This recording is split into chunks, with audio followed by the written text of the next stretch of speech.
ठीक है, डन बेटा, ठीक है ना। अब देखो यहाँ पे एक बात देखो, आंसर तो आ गया, लेकिन एक बात आपको समझना है कि बेटा जब ये आउटसाइड पॉइंट पे कहीं भी हमें इलेक्ट्रिक फील्ड निकालना है, देखो न्यूमेरिकल में मदद करेगा जो मैं भी कॉन्सेप्ट बता रहा हूँ। बेटा आउटसाइड पॉइंट पे अगर आपको सेंटर से मान लो r डिस्टेंस ऊपर आपको इलेक्ट्रिक फील्ड की वैल्यू निकालनी है, तो बेटा ये चार्ज एक्चुअल में कहा है, स्फीयर के ऊपर है कि नहीं है, लेकिन बेटा फॉर्मूला क्या आया, के क्यू बाई आर स्क्वायर। तो बेटा फॉर्मूला ऐसा आया कि सारा का सारा चार्ज मानो सेंटर पे रखा हुआ है। बेटा अगर सेंटर पे कैपिटल क्यू चार्ज रख देते तो फॉर्मूला इलेक्ट्रिक फील्ड का वही तो आता। तो बेटा यानी इसका मतलब है कि जब आउटसाइड पॉइंट पे इलेक्ट्रिक फील्ड निकालना हो तो हम ये मान लेंगे कि ये सारा का सारा चार्ज जो है वो स्फीयर पे आ गया, स्फीयर के सेंटर पे आ गया, हम ऐसा मान लेंगे। तो बेटा फॉर्मूला वही तो बन रहा है, जैसे कि स्फीयर के सेंटर पे कैपिटल क्यू चार्ज रखा हो वैसा ही तो फॉर्मूला बन रहा है। तो बस ये समझो, न्यूमेरिकल के लिए समझो कि जब आउटसाइड पॉइंट पे जब कभी भी इलेक्ट्रिक फील्ड निकालना होगा तो मैं ये मानूंगा ही नहीं कि ये चार्ज स्फीयर पे फैले हैं, मैं मान लूंगा कि सारे के सारे चार्ज कहां पे आ गए हैं, सेंटर पे, और सेंटर से पॉइंट चार्ज मान के फॉर्मूला लगा दूंगा। बताओ, हाँ रेडियस पे तुम लिमिट लगाओ, वैसे रेडियस पे क्या लगा सकते हो। देखो बेटा इसमें अगर गॉस लॉ की बात करोगे ना, बहुत टेक्निकलिटी है, तो मैं इतना बता दूं, आगे मैं सेकंड चैप्टर में क्लियर करूंगा जो मैं अभी क्लियर नहीं करना चाहता। देखो बेटा जब आप दूसरा चैप्टर पढ़ेंगे ना तो इसको हम जूम करेंगे, इस चैप्टर में नहीं, अगले चैप्टर में। तो बेटा इसको जूम करेंगे, तो जूम करेंगे, मान लो इसको 10x जूम किया, तो जैसे अब ये आर वाला केस में क्या आएगा, अगर आर वाला केस आप ये लोगे तब तो आपका इलेक्ट्रिक फील्ड क्या आएगा, जीरो। अगर आर बीच में मानोगे तो भी इलेक्ट्रिक फील्ड आएगा जीरो। आगे जाके मैं ये बताऊंगा कि कोई भी अगर मेटालिक सरफेस होता है तो उसके अंदर इलेक्ट्रिक फील्ड जीरो होता है, वो थोड़ी आगे की चीज है। और बेटा अगर आप थोड़ा सा आगे वाला पॉइंट ले लोगे तो फिर इलेक्ट्रिक फील्ड आएगा के क्यू बाई आर स्क्वायर। ठीक है ना, ये केस के ऊपर डिपेंड करेगा, इसलिए उसको छोड़ दिया। ठीक है ना। अब सुनो, मतलब ये डिपेंड करेगा सिचुएशन पे, अगले चैप्टर में क्लियर हो जाएगा। अगले चैप्टर में ऐसे केसेस हैं जहां पे हमें ये थोड़ा सा पास, थोड़ा सा अंदर, थोड़ा सा बाहर। नेक्स्ट चैप्टर बच्चों ये सारी चीजें जैसे बताया ना, इलेक्ट्रोस्टैटिक आपके कनेक्टेड है, अभी कनेक्ट होगा पूरा का पूरा। गॉस लॉ अगले चैप्टर में उठ के आएगा, देखना। एक टॉपिक हम पढ़ेंगे इलेक्ट्रोस्टैटिक्स ऑफ कंडक्टर। अभी बच्चों जैसे इलेक्ट्रिक फील्ड लाइंस एक से जैसे डीपीपी देख रहे हो तो उसमें डीपीपी में मैंने जंप किया हुआ है, जैसे अभी चौथे के बाद सीधे छठा डीपीपी मिला होगा, पांचवा नहीं मिला होगा। पांचवा इसलिए नहीं मिला, पांचवे में कुछ क्वेश्चन है जो कि इन कॉन्सेप्ट पे है, तो उन कॉन्सेप्ट को हम लोग सेकंड चैप्टर में कवर करते हैं। तो अगर सेकंड चैप्टर का एक भी कॉन्सेप्ट आ जाता है तो उस डीपीपी को मैं स्किप कर दे रहा हूँ, जब मैं वो पढ़ा लूंगा तो फिर उसको दूंगा, पांचवा डीपीपी में दूंगा, लेकिन सेकंड चैप्टर के बाद, इलेक्ट्रोस्टैटिक्स ऑफ कंडक्टर के बाद। ठीक है ना, एक टॉपिक इसमें आएगा इलेक्ट्रोस्टैटिक्स ऑफ कंडक्टर पे, चिंता मत करो। वैसे अंदर अगर आर एग्जैक्टली मिड पॉइंट मानोगे तो फील्ड जीरो मानोगे। ठीक है ना, अगर अभी के लिए कोई बोले कि सर एग्जैक्टली आर मानना हो तो आर इसका मिड पॉइंट, इसको जूम करके मिड मानेंगे, और मिड मानेंगे तो फील्ड जीरो मानेंगे। ठीक है ना, अभी के लिए जीरो मानेंगे। इक्वल टू वाला आर वाला केस आप चाहो तो उसी में इंक्लूड कर सकते हो, जीरो वाले। बेटा इसका ग्राफ देखो, अब क्वेश्चन इसमें आएगा 3 नंबर में, तो ग्राफ भी बनाने को आएगा। तो आप ग्राफ कैसे बनाओगे बेटा, देखो इधर, हाँ हॉलो स्फीयर वाले का। बेटा देखो सॉलिड स्फीयर भी इसमें होता है, देखो कुछ चीजें मैं छोड़ा हूं, कुछ चीजें मैं छोड़ा हूं जो जेई वाले क्लास में पढ़ाऊंगा, जिसमें बच्चों जब वो रिंग वाला डेरिवेशन कराया था ना, तो रिंग वाले डेरिवेशन में एक एसएचएम का केस होता है, मैंने छोड़ दिया है। एक उसमें केस आता है कि एक्स जब जीरो होगा तो भी फील्ड जीरो होगा, एक्स जब इनफाइनाइट होगा तो भी फील्ड जीरो होगा। तो बीच में कोई ऐसा पॉइंट आएगा जहां पे एक्स ई मैक्सिमम होगा, वो पॉइंट हम निकालेंगे जेई वाले क्लास में। फिर हम क्या करेंगे बेटा, हम लोग एक डिस्क पे, जेई वाले क्लास में एक डिस्क पे, सर्कुलर डिस्क पे चार्ज दे देंगे, उसका सिग्मा डिफाइन कर देंगे। अब उसके एक्सिस पे फील्ड निकालेंगे, तो उसके एक्स डिस्टेंस पे जाके रिंग काटेंगे, फिर इंटीग्रेट करेंगे जेई वाले क्लास में। ठीक है ना, एक रॉड को चार्ज देके उससे दूरी पे फील्ड निकालेंगे जी। इसमें भी एक अगला टॉपिक है जो आप लोग को सीबीएसई ने काट दिया है, कि अगर चार्ज पूरे वॉल्यूम में फैला रहे तब क्या होगा। जैसे बच्चों अभी तो सरफेस सरफेस पे फैला है ना, चार्ज मान लो एक सॉलिड बॉल है ना, और उसके पूरे वॉल्यूम में फैला है तब क्या होगा। ठीक है ना, वो यहाँ के सिलेबस में, वो जेई और नीट के सिलेबस, तो वो फ्राइडे और सैटरडे के लिए इसीलिए चीजें छोड़ी है। जितने टॉपिक इससे स्किप होंगे सब उधर कवर होंगे, लेकिन जिनका पॉइंट ऑफ व्यू बोर्ड का है वो इसको अच्छे से समझेंगे, जितना मैंने अभी बताया वो समझेंगे। बाकी हम उसी में हम डीपीपी वगैरह भी डिस्कस करेंगे। बच्चों इधर ध्यान से देखो, जैसे ये ई है, ये आर है, ठीक है ना। आर क्या है बेटा, डिस्टेंस फ्रॉम द सेंटर। तो बेटा इसमें हम केस बनाएंगे इनसाइड पॉइंट, तो बेटा ये R equal to capital R मानेंगे। तो इससे पीछे कोई पॉइंट होगा तो इनसाइड होगा, इससे आगे कोई पॉइंट होगा तो आउटसाइड होगा। तो बेटा देखो इनसाइड पॉइंट पे इलेक्ट्रिक फील्ड का वैल्यू कितना था, 0। तो बेटा ये जो लाइन जाएगी ऐसे जाएगी, बिल्कुल एक्स एक्सिस पे लेटे हुए, क्योंकि इलेक्ट्रिक फील्ड क्या था इनसाइड पॉइंट पे, 0। अचानक x इक्वल टू आर पे, x इक्वल टू आर पे फील्ड ऊपर उठेगी, ऊपर उठेगी, क्योंकि बेटा x इक्वल टू आर पे थोड़ा बाहर जाओगे तो फील्ड ये मान लेंगे हम, के क्यू बाई आर स्क्वायर। थोड़ा बाहर निकलने पर, जैसे आर से थोड़ा सा आगे निकलने पे ये फील्ड आएगा। तो बेटा यहाँ पे फिर अचानक फील्ड आती है K Q by are square, और बेटा फिर ये घटती रहती है, और घटते घटते जीरो हो जाती है। ये कैसे बनाए सुनो बेटा, इलेक्ट्रिक फील्ड का फॉर्मूला क्या है, K Q by are square, बाहर वाले के। बच्चों एक बात बताओ, अगर आर की वैल्यू बढ़ेगी तो ई की वैल्यू कम होगी कि नहीं, डिनोमिनेटर में है ना। तो देखो बेटा आर बढ़ रहा है, आर बढ़ रहा है तो ई कम हो रही है। बेटा आर की वैल्यू इनफाइनाइट पुट कर दो तो ई की वैल्यू क्या हो जाएगी, 0। तो यानी इनफाइनाइट पर जाने पर ये 0 की तरफ टेंड करेगा। तो बेटा ये ग्राफ है इसका, ये ई का ग्राफ है। बेटा ये जो पूरा पॉइंट है ये आर लेस देन आर है, और ये आर ग्रेटर देन आर है। बेटा बोर्ड में ये आएगा, बोर्ड में ये आया है, ठीक है। दोनों बात बता रहा हूं, इस केस का ग्राफ भी बनाने को आपको आएगा। तो बेटा बोर्ड में आ चुका है और आएगा, ठीक है। डन बेटा।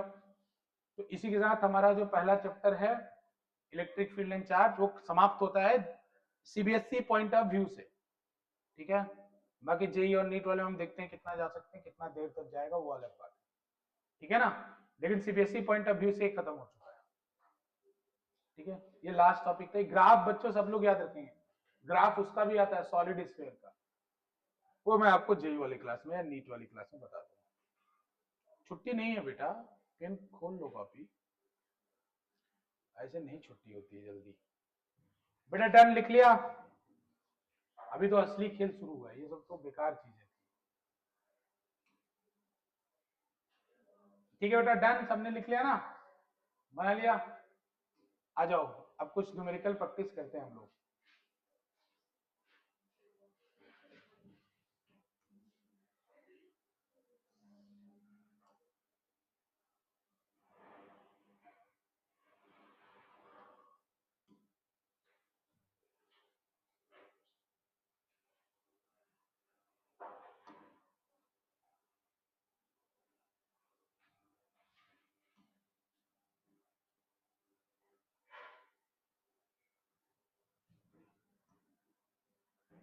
ठीक है चलो, कहां तक करा दिया था मैंने न्यूमेरिकल, कुछ याद है? न्यूमेरिकल मैं भी करवा रहा था, लेकिन मैंने कुछ न्यूमेरिकल शायद करने को दिया था घर से। तो देखो मैंने जो अपने प्रॉमिस के अकॉर्डिंग 2020 के बाद के सारे न्यूमेरिकल देखो हम लोग अभी कर लेते हैं, 2020 के बाद के। तो यहां तक मैंने बता दिया था बच्चों। और ये वाला मैंने, ये वाला डेरिवेशन याद है ना, सर्कुलर रिंग के कारण एक्सिस पे, फिर ये वाला डायरेक्ट लिखवाया है, ईपी निकलवाया है, जो EP E R one P, ये डायरेक्ट कराया है। इलेक्ट्रिक फील्ड लाइन, सुनो बच्चों सब लोग ध्यान से सुनो, ये वाले क्वेश्चन कितने लोगों ने कर लिए हैं? ये वाले क्वेश्चन कितने लोगों ने के लिए? 14, 15, 16, 17। देखो बेटा ये आप लोग 16 और 17 कर सकते हैं, ये दोनों आप नहीं कर सकते अभी, क्योंकि ये सेकेंड चैप्टर से लिंक है। लेकिन ये दोनों आप कर सकते हैं। Why electric field lines never form close loop, not form close loop, because they are conservative field. ये बोर्ड में भी आया हुआ आपकी बार का भी क्वेश्चन है, बताया था मैंने आप लोगों को। Why do two electric field line never intersect, दो डायरेक्शन ऑफ इलेक्ट्रिक फील्ड हो जाएगा, जो कि संभव नहीं है, इट इज नॉट पॉसिबल, ठीक है।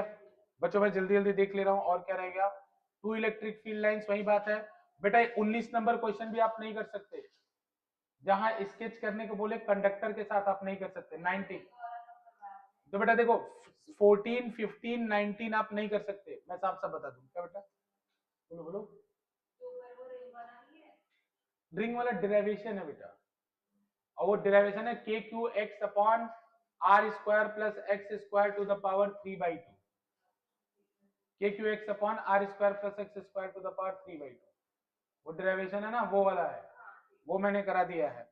बेटा ये वाला क्वेश्चन मैंने विजुअलाइज कराया था 20 नंबर, अगर आपको याद हो, जेड एक्सिस वाला। फिर बेटा बस देख रहा हूँ, ये वाला भी 21 भी करा दिया था, 22 मैंने घर से करने को बोला था, शायद कर लेना एक बार, अगर नहीं हुआ है फिर से, और अगर फिर भी किसी से नहीं होता है मेरे से पूछ लेगा। बच्चों देखो अब ये 23 नंबर कर लिए थे, नहीं कर पाए थे, समझ में ही नहीं आया था। करना होता है करो करो, बुद्धि जगाओ बच्चों, टाइम वेस्ट मत करो, ये सब चीजें करो, घर पे बैठ के फिजिक्स प्रैक्टिस करो बेटा, डेली कुछ ना कुछ न्यूमेरिकल। फिजिक्स में क्या, फिजिक्स मतलब न्यूमेरिकल है, सीधे मतलब बोलता हूं, फिजिक्स में थियरी का कोई मतलब नहीं है, फिजिक्स की थियरी यूजलेस है, फिजिक्स मतलब न्यूमेरिकल है, फिजिक्स मतलब न्यूमेरिकल, फिजिक्स मतलब न्यूमेरिकल। न्यूमेरिकल में बेटा जिसका दिमाग नहीं चल रहा है, थियरी थियरी करके बैठो, कोई फायदा नहीं होगा, न्यूमेरिकल आएगा दिमाग घूम जाएगा। खूब न्यूमेरिकल करो। देखो यहाँ पे ये वाला क्वेश्चन, चलो सब लोग करो 23, मैं बताता हूँ, फिर से बताता हूँ, 23 करो, चलो अटेम्प्ट करो, अभी कर लिया था 23,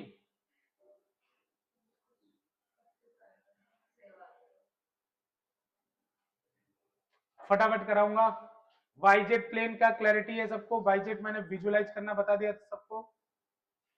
वाईजेड प्लेन होगा तो एक्स एक्सिस के परपेंडिकुलर होगा, और वाई और जेड एक्सिस के पैरेलल होगा।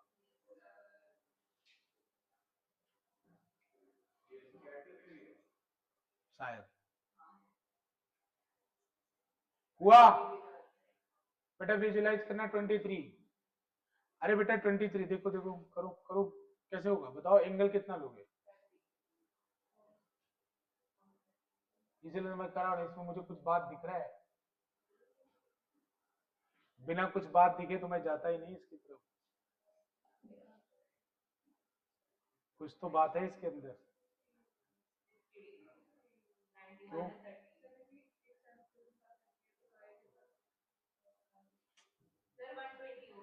आप बस करो यार, छोड़ो छोड़ो छोड़ो, जाने दो। 60 हुआ तो क्या रट के,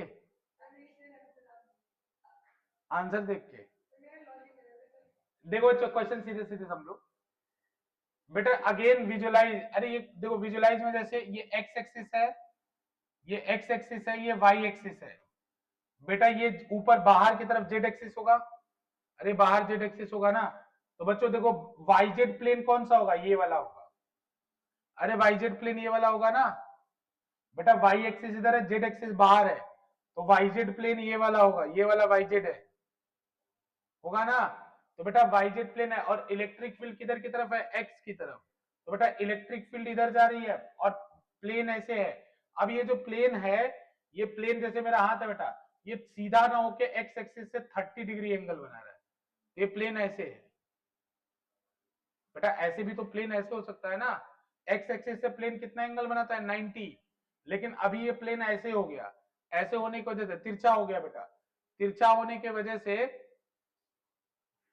जैसे बेटा ये जेड एक्सिस है और ये प्लेन है, तो प्लेन ऐसे होता, वाई जेड प्लेन ये कहा जाएगा, है ना।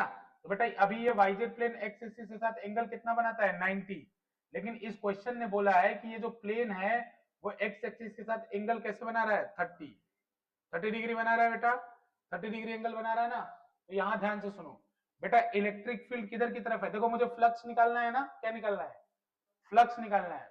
तो बेटा फ्लक्स का फॉर्मूला क्या होता है बच्चों, E cos theta, E cos theta होता है बेटा। देखो ई किसकी तरफ है, एक्स की तरफ, ई एक्स की तरफ है, देखो आई कैप दिया है बेटा, और ये जो प्लेन है, प्लेन को अगर साइड से देखोगे तो ऐसे दिखाई पड़ेगा बेटा, अगर इस साइड से ऐसे प्लेन है तो इधर से तुम देखोगे तो तुम्हें एक लाइन ही तो दिखाई पड़ेगी, तो ये लाइन ऐसे मुड़ी हुई है, तो ये लाइन ऐसे मुड़ी हुई है, तो ये एंगल कितना है, 30, तो बेटा इलेक्ट्रिक फील्ड ऐसे है, और ये जो प्लेन है वो एंगल कितना बना रहा है, 30।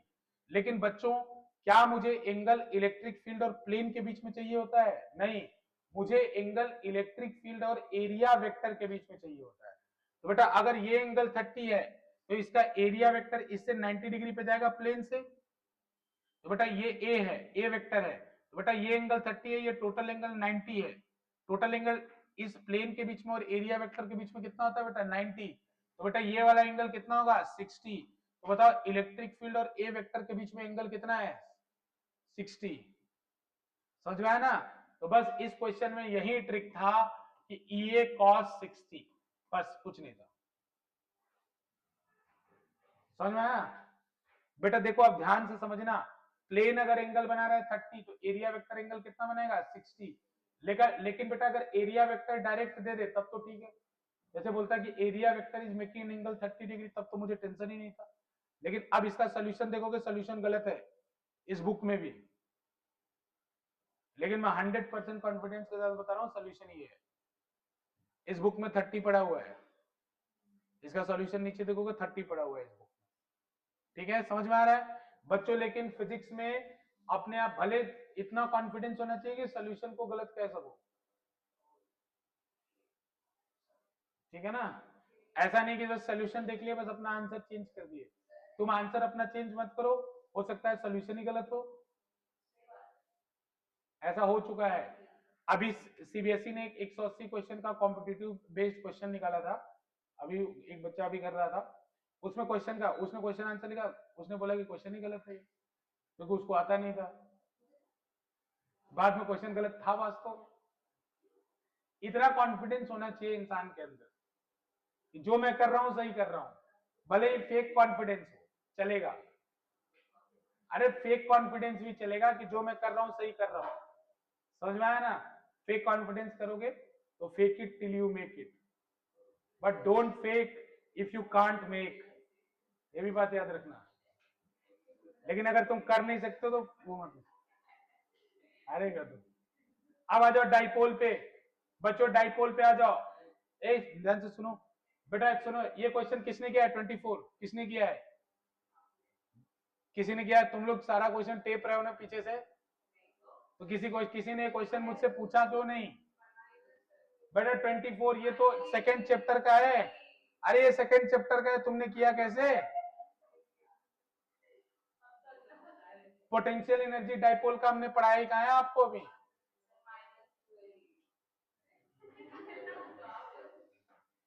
अच्छा बेटा मैं समझ रहा हूँ, सब लोग टेप। अरे ये मैंने कहा, अच्छा बताओ कोई टॉपिक पढ़ा है पोटेंशियल एनर्जी ऑफ डाइपोल? किस चैप्टर में? इस चैप्टर में पढ़ा है?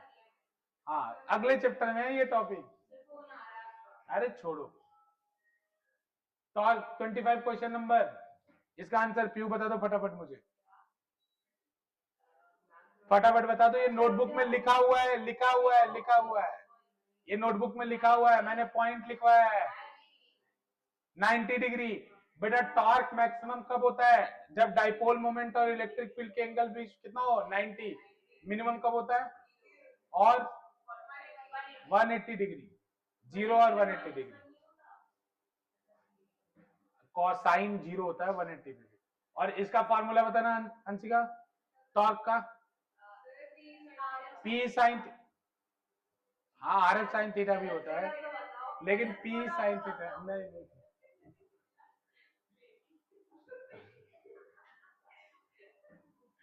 बेटा ये वाला मैं डायरेक्ट डेरिवेशन 19 क्यों कर रहा हूँ मैं, लेकिन मैं देख ले रहा हूँ तुम लोग क्या पता जो सिलेबस में मतलब जो अगले में पढ़ना वो भी कर लियो, समझ रहे हो ना?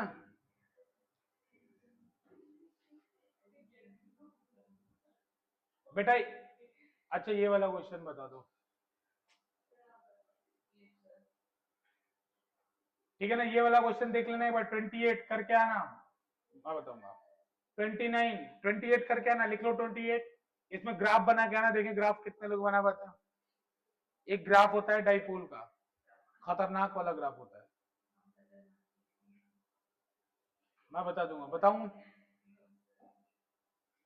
बेटा चलो क्वेश्चन नंबर 30 करो, किया सबने? कर लिया होगा ना? डायरेक्ट फॉर्मूले पे था।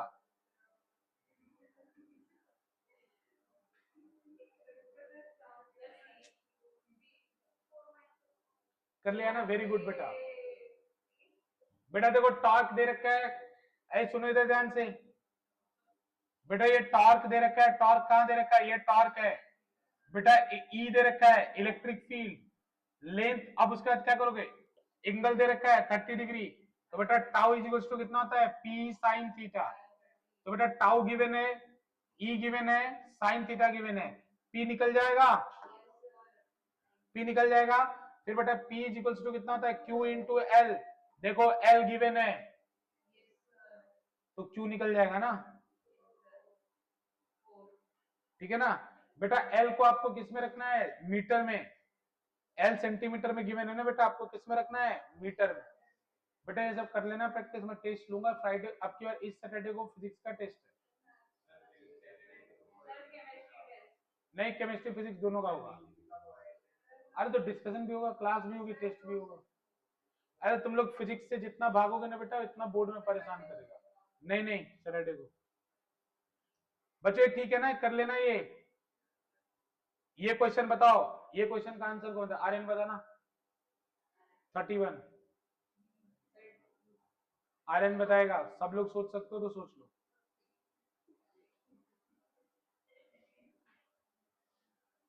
आर्यन और दीक्षा, उसके बाद करण बताएगा। पहले आर्यन फिर दीक्षा।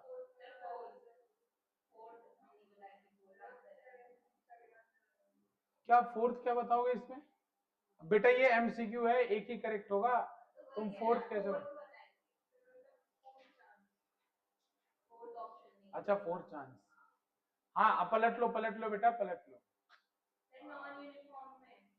चुप रहो, इसका ऋषभ बता सकते हो बेटा, देख लो ऋषभ सबसे अच्छा चल रहा है क्लास में इस समय। वेरी गुड बेटा, सब बता दे रहा है वो, चैंपियन निकल गया वो।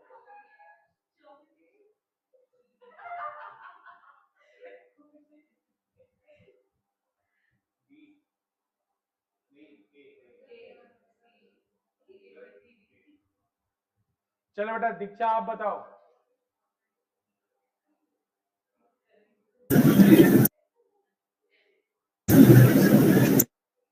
नहीं पता बेटा? नहीं सर, नहीं पता। करण आप बताओ।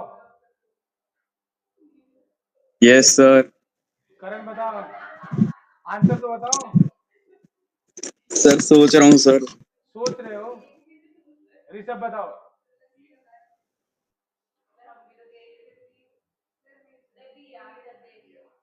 सी होगा, आंसर इज सी। बच्चों आप लोग नोट्स रिवाइज नहीं करते हो कोई भी, साफ साफ लिखवाया था। टॉर्क जब टॉर्क देखो, सब लोग नोटबुक खोलो अभी। टॉर्क जहां पढ़ाया था, टॉर्क वाला डेरिवेशन जहां कराया था, टॉर्क वाला डेरिवेशन जरा कराया था, नोटबुक खोलना।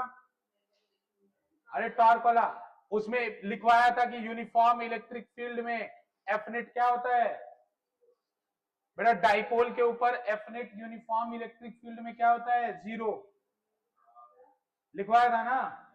यूनिफॉर्म इलेक्ट्रिक फील्ड में net force on dipole is always 0 लिखवाया था।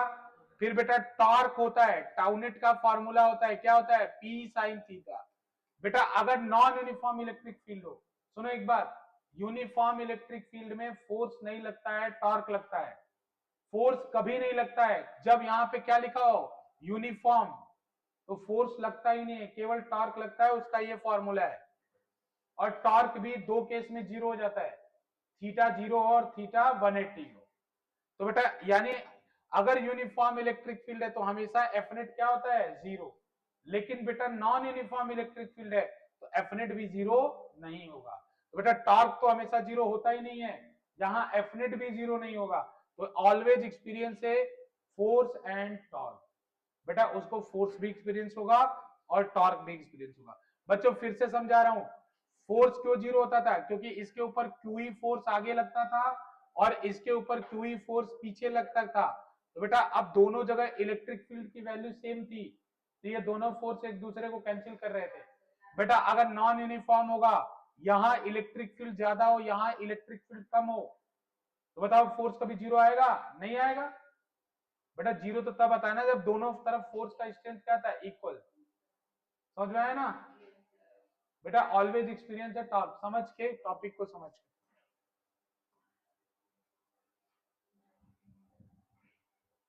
देखो एक क्वेश्चन मुझे कराना था, ये वाला क्वेश्चन 34th वाला, ये सब लोग पढ़ लो इसको, इंपॉर्टेंट इंपॉर्टेंट इंपॉर्टेंट जितना लिखना है लिख लो।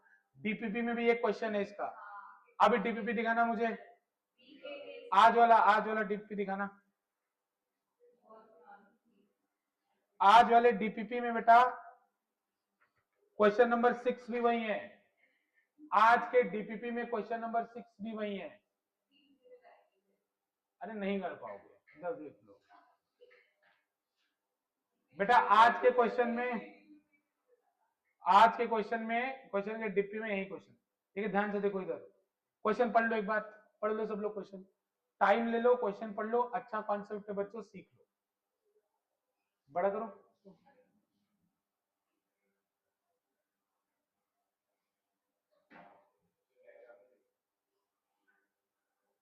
ठीक है,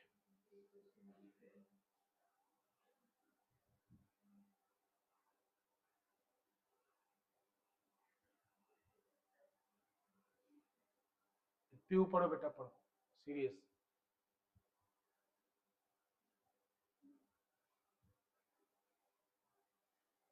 पढ़ो तनिषा, पढ़ो बेटा, सब लोग पढ़ो, आराम से पढ़ो इसको।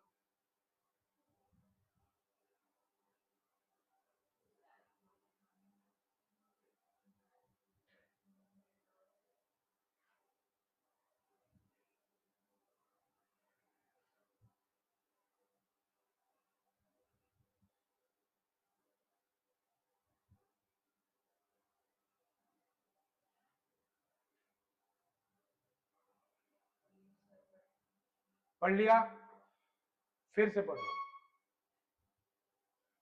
सब लोग फिर से पढ़ो,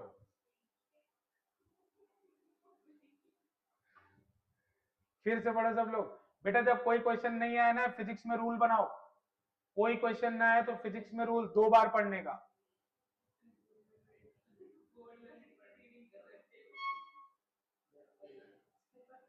जब फिजिक्स में क्वेश्चन ना आए 2 बार रेडी करना है। एक और बार रेडी करो, चलो। ए अभी फादर को फोन करूंगा, होमवर्क आज डालूंगा। अंशिका, आर्यन, पीयू, और किसने नहीं किया था होमवर्क? ऋषभ ने किया था। अंशिका, आर्यन एंड पीयू होमवर्क फिर से नहीं किए? अच्छा किया था, लेकिन नोटबुक नहीं दिखाया दोनों ने, इसलिए इस वजह से। तो तीनों को लिखूंगा मैं, ब्रैकेट ब्रैकेट में नहीं लिखूंगा, और डायरेक्ट लिखूंगा द थिंग। हो गया?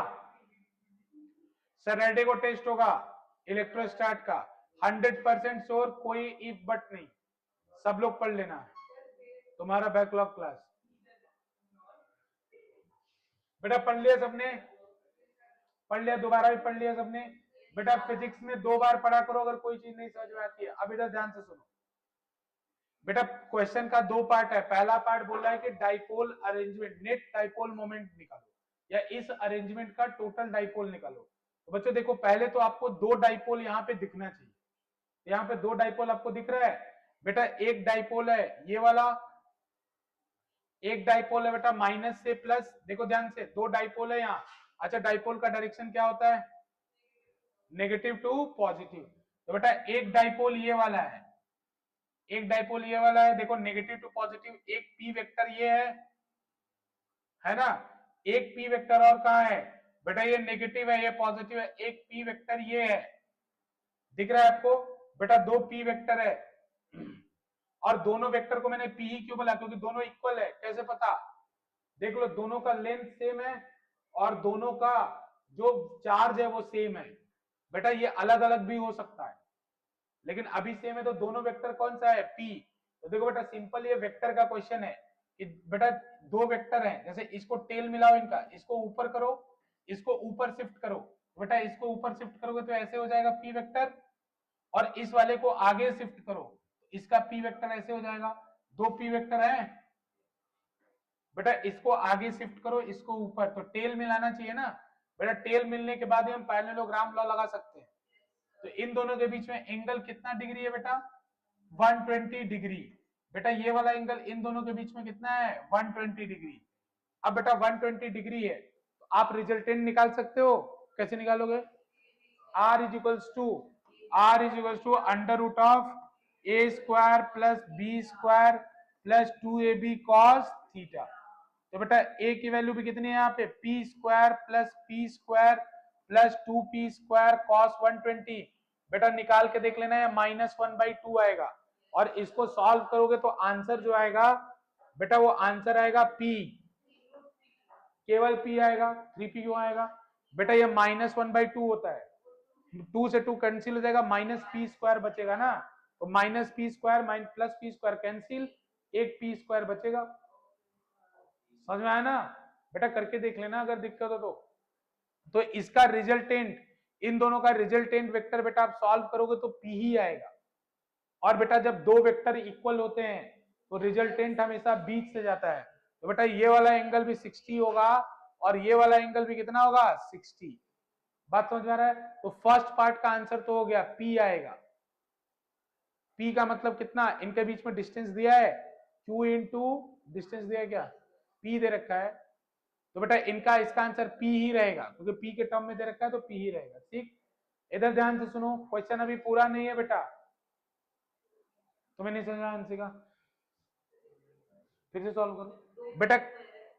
2P² plus P² plus 2AB, तो 2 इंटू P इंटू cos 120, बेटा cos 120 कितना होगा -1/2, तो बेटा 2 से ये वाला 2 कैंसिल हो जाएगा, लेकिन माइनस तो बचेगा ना बेटा, तो -P² हो जाएगा, तो -P² प्लस P² कैंसिल हो जाएगा, तो P² बचेगा, तो P² का रूट क्या होगा, P होगा। समझ में आ रहा है ना, तो इसका रिजल्टेंट P बचेगा। और बेटा ये इक्वल एंगल बनाते हुए जाएगा, क्यों जाएगा, क्योंकि दोनों वेक्टर इक्वल है। तो बेटा रुक तो जाओ गदाधारी भीम, बेटा फर्स्ट पार्ट का आंसर P हो गया, P हो गया ना। अब सेकेंड पार्ट की बारी, बेटा सेकेंड पार्ट में आपको नेट टॉर्क निकालना है।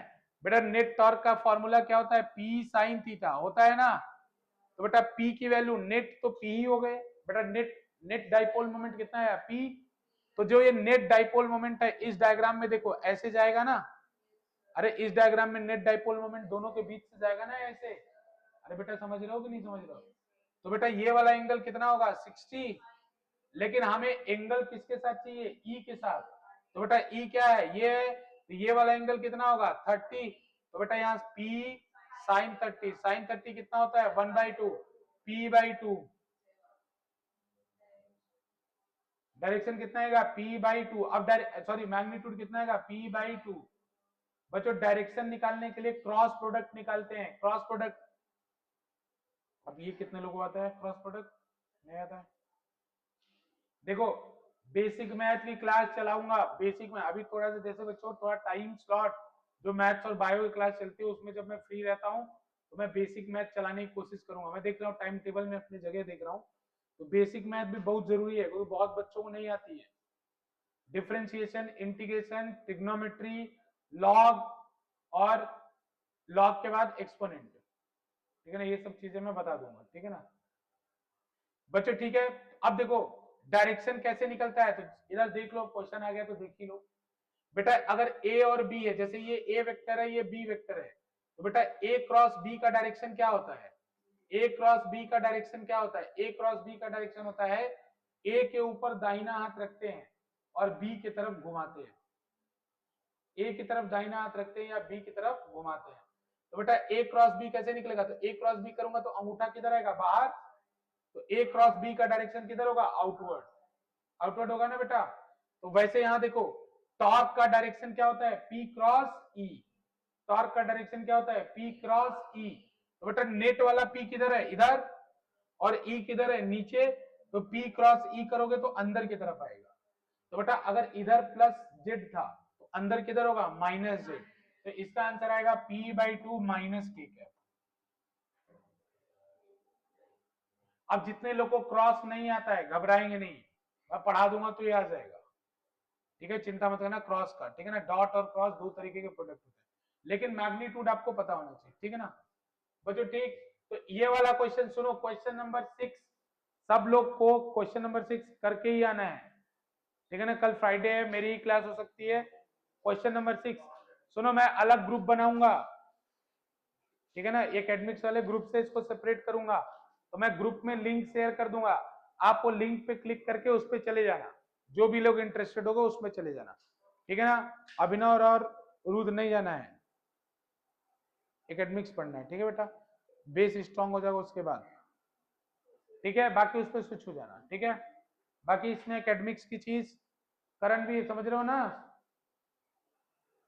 Yes sir. ठीक है, सुनो बच्चों, ये आपका रिस्पॉन्सिबिलिटी है कि एमटीजी का एक एक क्वेश्चन होना चाहिए और मैं चेक करूंगा।